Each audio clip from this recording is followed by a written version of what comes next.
teman-teman, kerajaan Demak itu apa sih? Jadi, kerajaan Demak adalah kerajaan Islam pertama di Pulau Jawa. Majapahit mengalami kemunduran. Ini memberi peluang bagi Demak untuk berkembang menjadi kota besar dan pusat perdagangan. Demak didirikan oleh Raden Patah yang bergelar Sultan Alam Akbar Al-Fatah.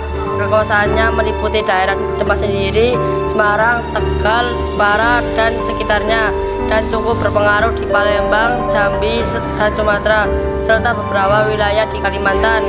Karena memiliki bandar-bandar penting seperti Jepara, Tuban, Sedaya, dan Gresik, Raden Patah memperkuat armada lautnya sehingga menjadi berkembang menjadi negara maritim yang kuat. Di bidang agamaan, Raden Patah dan dibantu para wali menjadi pusat penyebaran Islam. Raden Patah membangun masjid yang megah, yaitu Masjid Demak. Raden Patah digantikan oleh Adipati Unus. Walau ia tidak memerintah lama, cukup terkenal sebagai panglima perang yang berani. Karena mati muda digantikan oleh Sultan Trenggono. Pemerintahannya Demak mengalami masa kejayaan. Sultan Trenggono berhasil memperluas kekuasaannya. Oh iya, kerajaan Banten kan berhubungan dengan kerajaan Demak. Kerajaan Banten itu seperti apa sih? Sedikit menjelaskan ya, kerajaan Banten adalah Kerajaan Banten pada awalnya merupakan bagian dari kerajaan Demak. Demak mengalami kemunduran, kemudian Banten melepaskan diri dari Demak. Berdirilah kerajaan Banten dengan rajanya Sultan Hasanuddin. Kerajaan Banten berkembang menjadi pusat perdagangan. Selain karena letaknya sangat strategis, Banten merupakan penghasil lada dan beras. Sultan Hasanuddin kemudian digantikan putranya, Pangeran Yusuf. Pada masa pemerintahannya, Banten berhasil merebut Pajajaran dan Pakuan. Pangeran Yusuf kemudian digantikan oleh Maulana Muhammad, raja yang bergelar Kanjeng Ratu Banten, baru berusia 9 tahun menjadi raja. Dalam menjalankan roda pemerintahan, Maulana Muhammad dibantu oleh Mangkubumi. Tahun 1595, dia memimpin ekspedisi menyerang Palembang. Dalam pertempuran itu, Maulana Muhammad gugur. Maulana Muhammad digantikan oleh putranya Abu Muhakhir. Abu Muhakhir dibantu oleh Jayanegara. Abu Muhakhir digantikan oleh Abu Mu'ali Ahmad Rahmatullah. Abu Mu'ali Ahmad Rahmatullah digantikan Sultan Ageng Tirtayasa. Sultan Ageng Tirtayasa menjadikan Banten sebagai kerajaan yang maju dengan pesat. Bentar, kalau boleh tahu penyebab keruntuhan kerajaan Demak dan kerajaan Banten itu gimana ya? Sepengetahuanku, penyebab keruntuhan kerajaan Demak adalah ketika Sultan Hadiwijaya meninggal, beliau digantikan oleh putranya Sultan Benowo. Pada masa pemerintahannya, Arya Pengiri, anak dari Sultan Prawoto, melakukan pemberontakan tersebut dapat dipadamkan oleh Pangeran Benowo dengan bantuan Tawijaya, anak angkat Sultan Hadiwijaya. Tatah kerajaan Pajang kemudian diserahkan Pangeran Benowo kepada Tawijaya, kemudian memindahkan pusat kerajaan Pajang ke Mataram. Oh, aku inget nih, ternyata penyebab keruntuhan kerajaan Banten itu Sultan yang bergelar Sultan Haji berhubungan dengan Belanda. Sultan Ageng Tirtayasa tidak menyukai hal itu. Ia berusaha mengambil kontrol pemerintahan tetapi tidak berhasil karena Sultan Haji didukung Belanda. Akhirnya pecah perang dan Sultan Ageng Tirtayasa dipenjarakan. Dengan demikian lambat tahun Banten mengalami kemunduran karena tersisih oleh Batavia yang berada di bawah kekuasaan Belanda. Nah, aku mau nambahin nih, peninggalan kerajaan Banten yaitu kalau peninggalan kerajaan Demak itu Oh gitu ya, makasih ya teman-teman.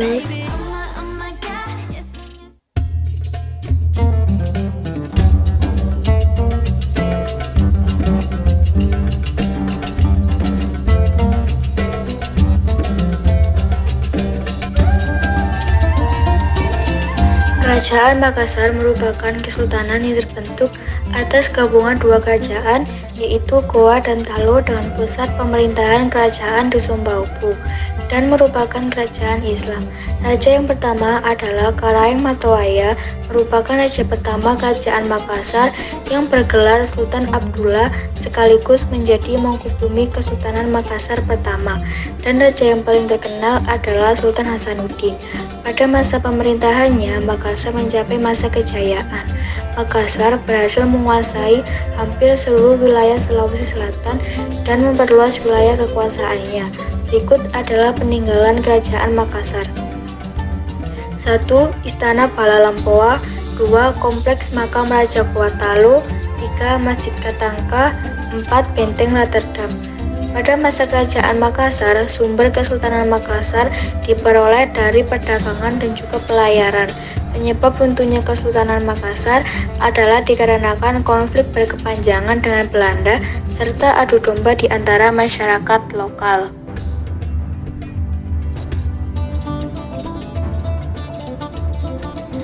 Kesultanan Pasai juga dikenal dengan Samudra Pasai atau dengan sebutan singkat yaitu Pasai adalah kerajaan Islam pertama di Indonesia yang terletak di pesisir pantai utara Sumatera.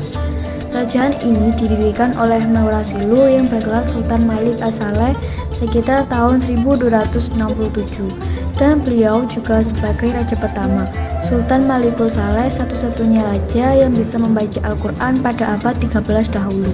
Maka beliau mulainya bernama Maurasilu, akhirnya bergelar Malikul Saleh yang artinya Malik yang Saleh. Peninggalan Samudra Pasai adalah Dirham Pasai, makam Sultan Al-Malik Saleh, dan Hikayat Raja-Raja Pasai. Pada masa jayanya, Samudra Pasai merupakan pusat perniagaan penting di kawasan itu. Faktor eksternal yang menyebabkan keruntuhan Samudra Pasai adalah serangan dari Kerajaan Majapahit dari Jawa Timur.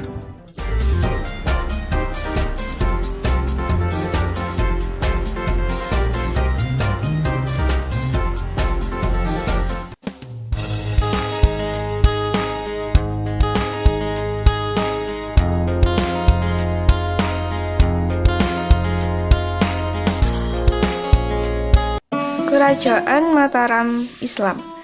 Kesultanan Mataram Islam didirikan oleh Danang Sutawijaya yang bergelar Penambahan Senapati.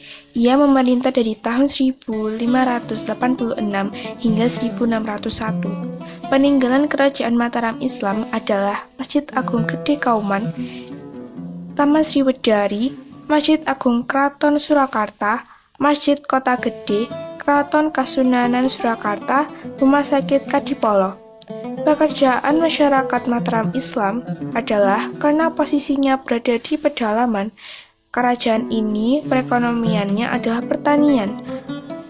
Agama masyarakat Mataram Islam adalah agama Islam sudah banyak dianut oleh penduduk di Kerajaan Mataram. Agama Islam sebagai agama resmi kerajaan yang harus dianut oleh masyarakat. Penyebab keruntuhan. Keruntuhan Mataram dimulai setelah Sultan Agung wafat dan tahta kerajaan jatuh ke tangan Amangkurat I. Amangkurat I memiliki sifat yang bertolak belakang dengan sang ayah, bahkan disebut sebagai raja yang bengis.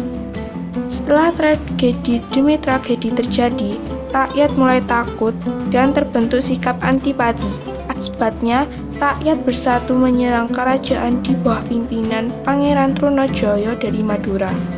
Dalam serangan itu, Amangkurat I wafat. Putra mahkota meminta dukungan VOC untuk membubarkan pasukan Trunojoyo. Kerajaan Banjar. Sultan pertama Kerajaan Banjar adalah Raden Samudra yang bergelar Sultan Suryansyah pada tahun 1500 hingga 1540. Ia pun menjadi raja pertama yang masuk Islam dibimbing oleh Khatib Dayan. Peninggalan Kerajaan Banjar adalah Candi Agung di Amuntai, Masjid Sultan Suryansyah, Berlian Pusaka, Kitab Sabilal Muhtadin, Komplek Makam Sultan Suryansyah, Masjid Al-Karomah, Makam Sultan Sulaiman, Makam Syekh Muhammad Arsyad Al-Jabar. Mata pencaharian penduduk Kesultanan Banjar adalah sebagian pedagang, petani, dan nelayan. Agama Kerajaan Banjar. Sebelum memeluk Islam, kerajaan atau Kesultanan Banjar masih bercorak agama Hindu dan terdiri dari dua kerajaan Hindu, yakni Daha dan Kahuripan. Saat itu kedua kerajaan tersebut masih berada di bawah kekuasaan Majapahit. Namun setelah Islam masuk ke Kalimantan, kerajaan Daha berubah menjadi Kesultanan Islam Banjar. Penyebab keruntuhan. Pada awalnya, Kerajaan Banjar memiliki hubungan yang baik dengan pemerintah Hindia Belanda. Tapi pihak Belanda berambis untuk memonopoli perdagangan lada. Usaha untuk mendekati pemerintah Banjar gagal. Semua pihak Belanda menggunakan jalan kekerasan. Selain itu, mereka juga mulai menyerang internal Kesultanan Banjar dengan mengadu domba para raja.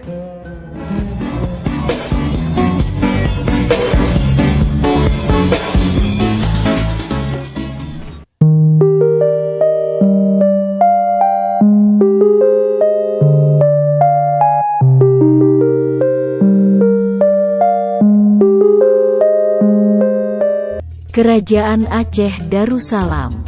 Kerajaan yang didirikan oleh Sultan Ibrahim yang bergelar Ali Mughayat Shah tahun 1514 sampai tahun 1528, berdiri menjelang runtuhnya Kerajaan Samudera Pasai dan Kerajaan Lamuri. Aceh mengalami kemajuan pesat pada masa pemerintahan Sultan Iskandar Muda tahun 1607 sampai tahun 1636. Sultan Iskandar Muda digantikan oleh Iskandar Thani yang memerintah tahun 1636 sampai tahun 1641. Aceh mengalami kemunduran di bawah pimpinan Sultan Iskandar Thani tahun 1636 sampai tahun 1641. Dia kemudian digantikan oleh permaisurinya, Putri Sri Alam Permaisuri, tahun 1641 sampai tahun 1675. Sejarah mencatat Aceh makin hari makin lemah akibat pertikaian antara golongan Toku dan Tengku, serta antara golongan aliran Syiah dan Sunnah wal Jamaah. Akhirnya, Belanda berhasil menguasai Aceh pada 1904. Salah satu peninggalan kerajaan Aceh yakni Masjid Baiturrahman Banda Aceh atau yang lebih dikenal dengan Masjid Raya Baiturrahman atau Masjid Kesultanan Aceh adalah sebuah masjid bersejarah yang berada di kota Banda Aceh, Provinsi Aceh. Kerajaan Ternate dan Kerajaan Tidore. Dua pulau kecil bersebelahan, Ternate dan Tidore sama-sama bersaing menjadi kekuatan utama di Maluku. Bangsa lain tertarik pada Ternate dan Tidore karena merupakan daerah penghasil rempah-rempah yang baik. Bangsa Portugis, Spanyol, Inggris, dan Belanda bersaing merebutkan rempah-rempah di Maluku dan memperdagangkannya. Orang Portugis bersekutu dengan Ternate, sedangkan Tidore bersekutu dengan Spanyol. Hubungan Portugis dan penduduk Ternate sangat buruk. Mereka menggulingkan penguasa Ternate pada 1535 Masehi dan membunuh penerus sultan pada 1570 Masehi.